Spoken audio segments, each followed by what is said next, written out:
कि कोई नीर पर्वत सी पिघलनी चाहिए, फिर कोई गंगा हिमालय से निकलनी चाहिए। कोई नीर पर्वत सी पिघलनी चाहिए, फिर कोई गंगा हिमालय से निकलनी चाहिए। सिर्फ हंगामा खड़ा करना राहुल जी का मकसद नहीं, मकसद ये है कि ये तस्वीर बदलनी चाहिए जो इस समय देश की तस्वीर। अगर ये महिला विरोधी सरकार है और दूसरी पेपर लीक सरकार, जितने एग्जाम हो रहे युवाओं के लिए, जितने एग्जाम हुए, अभी अभी नीट का एग्जाम हुआ है, बच्चे इतनी मेहनत करके स्टूडेंट पढ़ता है, इतना उसका कोचिंग का साल भर का जाता है, उसके पेरेंट्स कैसे अपने बच्चों के लिए, लेकिन पेपर लीक क्योंकि ये सरकार चाहती ही नहीं है कि गरीब का बच्चा या कोई बच्चा, कोई युवा डॉक्टर बन सके, इंजीनियर बन सके या उसको रोजगार मिले। 10 साल सरकार है भाजपा की, रायबरेली में कौन सा विकास हुआ ये बता दीजिए हमें। कल और अमेठी से प्रजापति विधायक थे, उनको जब समाजवादी पार्टी थे तो कितना उछल रहे थे, आज उन्हीं की पत्नी से उनके बच्चों से भाजपा प्रचार करवा रही है, तो अब वो क्या मुफ्त हो गए क्या? वो तो साफ हो गए। प्रजापति आज जेल में, उनके अपनी पार्टी में ले लिया, तो उनके लड़के और बच्चे सब प्रचार करे भाजपा के लिए, ये क्या है? देश की हवा देखिए जो है बदल चुकी है। जो 400 पार नारा लगा रहे थे, अब मोदी जी का कॉन्फिडेंस देखिए लूज हो रहा है। अब उनको लग रहा है सत्ता मेरे हाथ से जा रही है। अब केवल हिंदू मुसलमान करने लगे। भाई 10 साल तक आपको हम लोग ने विकास के लिए वोट दिया था, आपने युवाओं को बोला था कि 2 करोड़ नौकरी देंगे, हर साल 20 करोड़ नौकरी होती है, और जीतने के बाद आप कहते हो पकौड़ा तलो। ये कोई अच्छी बात है क्या? झूठ पे झूठ बोल रहे हैं। भ्रष्टाचार मिटाने की बात आपने कही थी, हम लोग ने सोचा कि भ्रष्टाचार जो है मिटाएंगे। आप भ्रष्टाचारियों को अपनी पार्टी में सम्मिलित कर ले रहे हो, उनकी सारी जांच बंद हो जा रही है। कौन सी वॉशिंग मशीन है जिससे उनके भ्रष्टाचार खत्म हो जा रहे हैं, बेदाग हो जा रहे हैं? सारे रेपिस्ट घूम रहे हैं। मोदी जी हर महिलाओं के लिए, यहाँ तक कि अभी अभी नया प्रज्वल रवन्ना 400 महिलाओं को रुला के भागा है जर्मनी। मोदी जी उसके लिए वोट मांग रहे हैं कि अगर एक एक वोट हमारे हाथ को मजबूत करेगा। एक रेपिस्ट के लिए वोट मांग रहे हैं कि एक रेपिस्ट को मजबूती मिलके इनको मजबूती मिलेगी। मोदी जी को शर्म आनी चाहिए कि ये देश की महिलाओं के लिए क्या कर रहे हैं। और हर देश में महिला रो रही है, यहाँ तक कि महिला खिलाड़ी के लिए इन्होंने क्या किया, ब्रिजभूषण के लिए कोई इन्होंने एक्शन नहीं लिया, और महिलाएं रो रही हैं जो पदक, जो गोल्ड मेडल, जो देश का नाम करके आई, उनके लिए कोई इन्होंने, और बल्कि उनके बेटे ने कौन सा अच्छा काम कर दिया था, कौन सा पदक ले आए थे? उनके बेटे को टिकट दिया गया है। बाप का टिकट काट दिया इसलिए कि वो आरोपी थे। अच्छा, तो वो महिला जो महिला रो रही थी, जो स्वर्ण पदक और पदक लेके जो आई है, उन महिलाओं में से किसी को टिकट दे देते। अगर मोदी जी को अच्छा काम करना था, कुछ संतानों के तौर पे महिला के लिए महिलाएं सपोर्ट में खड़ी हो जाती।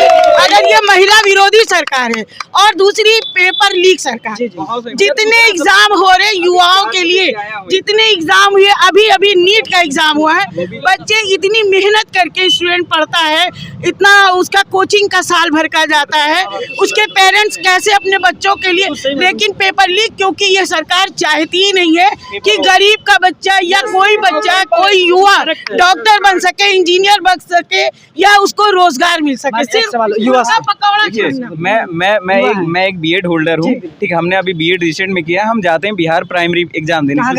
मैं यहीं रायबरेली इनबॉर्न हूँ। 2018 में लास्ट टाइम शायद यूपी में वैकेंसी आई थी, हम लोग बीएड किए हैं, हम लोग जाते हैं बिहार एग्जाम देने प्राइमरी का। 106 नंबर मेरा आता है 120 में, और मेरिट रहता है 67 नंबर यानी 67। हम आउट हैं, पता है कैसे? क्योंकि मेरा 106 नंबर, फिर भी मैं आउट हूँ। पता है क्योंकि सुप्रीम कोर्ट फैसला देता है कि बीएड वाले प्राइमरी में एलिजिबल नहीं है।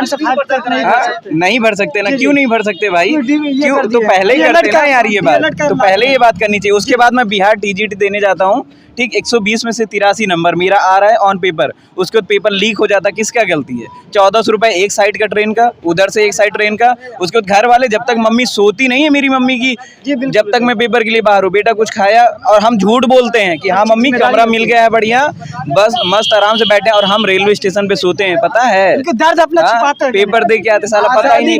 कभी आज तक आजादी के बाद 1947 में आजादी के बाद 70 साल तक कभी नीट का पर्चा नहीं लीक हुआ। ये पहली बार है जब नीट की परीक्षा लीक हो गई, तो अब इससे अंदाजा लगा लीजिए कि हम कहां पर खड़े हैं। हम राहुल जी के लिए सिर्फ एक पैगाम देना चाहते हैं सारी सारी जनता को आपके माध्यम से कि कोई नीर पर्वत सी पिघलनी चाहिए, फिर कोई गंगा हिमालय से निकलनी चाहिए। कोई नीर पर्वत सी पिघलनी चाहिए, फिर कोई गंगा हिमालय से निकलनी चाहिए। सिर्फ हंगामा खड़ा करना राहुल जी का मकसद नहीं, मकसद ये है कि ये तस्वीर बदलनी चाहिए जो इस समय देश की तस्वीर है। दूसरी चीज देश के नौजवानों से बहुत बड़ा धोखा किया। अग्निवीर जैसी व्यवस्था ला के देश को बहुत तरीके से कमजोर कर दिया। पहले हमारे नेपाल के सैनिक हमारे उसमें आते थे गोरखा रेजिमेंट में। आज कौन आदमी कौन बच्चा 4 साल की नौकरी करेगा? 4 साल बाद वो बेरोजगार यार। साला एक दिन के लिए विधायक कोई बनता है ना, एक दिन के लिए विधायक बनता है ना तो उसको पूरा जिंदगी पेंशन मिलता है। हम सब क्या सेना क्या चूतिया लगती है क्या? तुम सोचो जो दिनेश सिंह जो चेयरमैन ही नहीं जिता पाए वो खुद कैसे जीतेंगे यार? हाँ कैसे जीतेंगे भाई जो चेयरमैन ही नहीं जिता पाए? 10 साल सरकार है भाजपा की, रायबरेली में कौन सा विकास हुआ ये बता दीजिए हमें कल ही। और अमेठी से प्रजापति विधायक थे, उनको जब समाजवादी पार्टी तो कितना उछल रहे थे, आज उन्हीं की पत्नी से उनके बच्चों से भाजपा प्रचार करवा रही है। तो अब वो क्या मुफ्त हो गए क्या? वो तो साफ हो गए। प्रजापति आज जेल में, उनके अपनी पार्टी में ले लिया तो उनके लड़के और बच्चे आज सब प्रचार कर रहे भाजपा के लिए। ये क्या है ये बताइए? देश को पूरी तरह से कमजोर कर दिया गया। उसूलों से समझौता नहीं है। रायबरेली जनता उसूलों से समझौता नहीं करेगी। रायबरेली जनता जो है राहुल गांधी ओनली राहुल गांधी को ही सांसद बनाएगी। 100% है, 99% उसके ऊपर जाओ कोई नहीं है। यहाँ कांग्रेस के सिवा कोई भी नहीं है भाई, सिर्फ कांग्रेस। ऐसा कारण है कि जो गांधी का जो दौरा है इसी परिवार है ये, विकास के कारण विकास है। गांधी आज रायबरेली का नाम कहाँ है? दुनिया के कोने कोने में है। दूसरा दिनेश सिंह आएंगे क्या लाएंगे? नाम है किसी कहीं होएगा नाम? तो मोदी जी हमारे राज्य में क्या मालूम मोदी हमारे राज्य में 20 मिनट का बचता है। क्यों नहीं बच रहा? अपने मणिपुर में लड़कियन का नहीं बचा पाए, वो बचाइए यहाँ। मणिपुर में लड़कियन का नहीं बचा पाए, बचा पाए? बताओ बचा पाए? गया मणिपुर अभी तक? मोदी जी गए नहीं गए ना? तो कैसे जी हैं? फिर भी 400 का दावा 400 150 आ जाए तो बहुत है। 150 आ जाए तो बहुत है। हम तो 500 बोल सकते हैं, अपने मुँह से बोलना ना हमें। वो तो जनता तय करेगी ना किसको क्या देना है। भाई जनता ने सारा कुछ देखा है। वो जनता इसमें तो बिल्कुल गांठ बांध लिया है कि किसको हमें वोट करना है। वो कोई प्रचार करे ना करे और सबको सब कुछ समझ में। हर आदमी के हाथ में आज मोबाइल है। आप जैसे लोगों को चैनल देखते हैं लोग और ग्राउंड रिपोर्टिंग उनको मिलती है, सही चीज़ पता चलती है। आएगा कि नहीं आएगा? काटा जाएगा। देश की सही व्यवस्था है, एजुकेशन और मेडिकल, 2 चीज़ें अगर आदमी को मिल जाएंगी तो देश का हर आदमी खुशहाल हो जाएगा। आज उसी आदमी को सबसे ज़्यादा दिक्कत हो रही है मेडिकल एजुकेशन में। अगर 2 चीज़ें फ्री हो गई तो देश का हर आदमी कुछ करने की जरूरत नहीं, वो अपने आप से जीना खाना सब आदमी कर रहा है। मेडिकल एजुकेशन हर आदमी आज मजबूर है, चाहे आप हो चाहे हम हो, हर आदमी झेलना पड़ा। फीस ज्यादा होने यस, एजुकेशन बर्बाद किया जा रहा है। यस, प्राइवेटाइजेशन किया जा रहा है। आप प्राइवेट में चले जाइए, आपको लूट लिया जाएगा। आपका मेडिकल में कोई परिचय नहीं। 5 लाख का आयुष्मान योजना बोलते हैं, कितने लोगों को इलाज मिल रहा है? हॉस्पिटल वाले मना करते हैं भैया इसको लेके कुछ नहीं होने वाला है। खाली दिखलावा बना। यस, बेसिक नीड आपकी जो है मेडिकल एजुकेशन है। 2 चीज़ें अगर हमारे देश में सही हो गई और हर गरीब आदमी को मिल गई ये व्यवस्था है, एजुकेशन और मेडिकल, तो देश अपने आप वर्ल्ड में नंबर 1 हो जाएगा। ठीक है ना? यस, तो बहुत क्या लग रहा है आप पूरा पंजा का? अमेठी और रायबरेली जो है दोनों सीटें निकल रही हैं। अच्छा, अमेठी में स्मृति ईरानी बहुत ज़्यादा बोल रही थी कि राहुल भाग गए। अभी भी बात बोल रहे हैं, अभी भी चल रहा है। तो राहुल गांधी भी सुनते सुनते मास्टर स्ट्रोक चल दिए।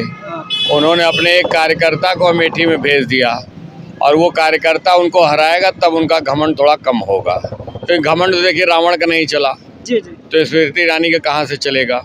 और रायबरेली में तो आप लोग जान रहे हैं कोई टक्कर है नहीं। जिस दिन नॉमिनेशन राहुल जी ने किया था उसी दिन चुनाव जो है वो जीत गए थे। केवल अब यहाँ पर ये देखना है कि अंतर कितना होता है।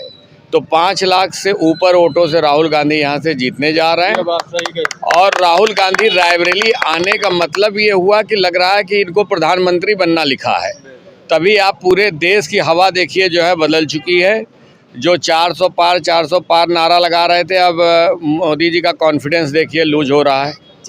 अब उनको लग रहा है सत्ता मेरे हाथ से जा रही है।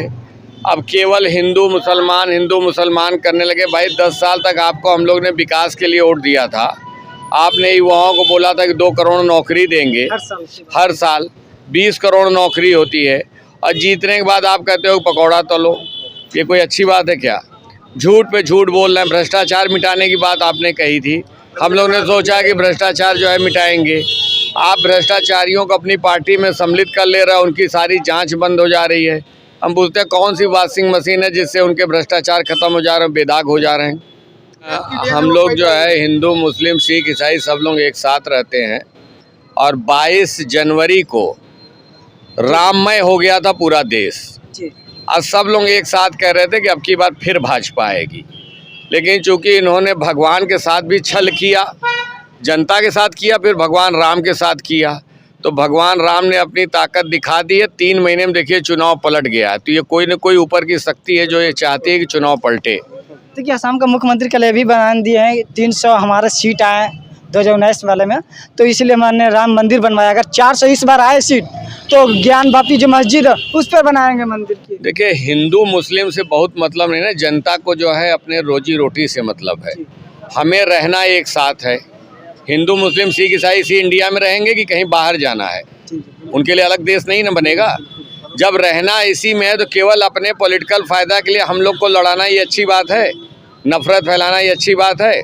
और भी प्रधानमंत्री के पद की गरिमा उन्होंने एकदम समाप्त कर दी है। कहते हैं कोई मंगलसूत्र छीन ले जाएगा, कांग्रेस आएगी तो आपकी भैंस लेके चली जाएगी। किस तरह की बातें कर रहे हैं, क्या शोभा देता है एक प्रधानमंत्री के लिए? कोई सुनता होगा विश्व में जो है तो कहता होगा यार भारत का प्रधानमंत्री इस तरह की बात कर रहे हैं। आपने कहा था कि 60 साल आपने कांग्रेस को दिया, हमें 60 महीना दीजिए, और जनता ने आपको जो 120 महीना दे दिया। उसके बाद भी आपको पास काम का गिनाने के लिए नहीं है। हिंदू मुसलमान, जब चुनाव आएगा तब हिंदू मुसलमान, केवल जाति और धर्म, केवल राम मंदिर। अब ये कह रहे हैं कि कांग्रेस आ जाएगी तो राम मंदिर में जो है ताला लगा देगी, अस्पताल खुला देगी, बाबरी मस्जिद बना देगी। क्या ये संभव है? जनता मूर्ख है। हर आदमी के पास दिमाग है, तो आप इस हिसाब से ना बोलिए। जनता सुनती है। हाँ, आप इस पद पे आप पे हमने विश्वास किया कि आप कह रहे हो तो कुछ होगा। 10 साल में देखा कि केवल बेवकूफ़ बना रहे हैं, तो जनता एकदम ऊब चुकी है। अब ये जो है भाजपा तो बची नहीं। अब ये तो अमित शाह और मोदी की प्राइवेट लिमिटेड कंपनी हो गई। भाजपा तो ख़त्म हो चुकी है। कहीं आप फोटो में भाजपा के देखते हैं? केवल मोदी जी की फ़ोटो लगी रहती है, कहीं पे भाजपा की फ़ोटो दिखती है? अटल, आडवाणी, मुरली मनोहर जोशी जैसे नेता भाजपा को किए थे, और आज जो है भाजपा एकदम समाप्त हो चुकी है। केवल जो चीज़ मोदी की बात जो मानेगा वो रहेगा, नहीं मानेगा तो उसको जो है पार्टी से निकाल देंगे। विपक्ष का कोई आदमी बोल देगा तो उसको जो है ईडी भेज देंगे। और ये आम चीज़ हो गई है। हर व्यक्ति छोटा से बड़ा ये सब चीज़ जान चुका है। सबसे बड़ी चीज़ ये है।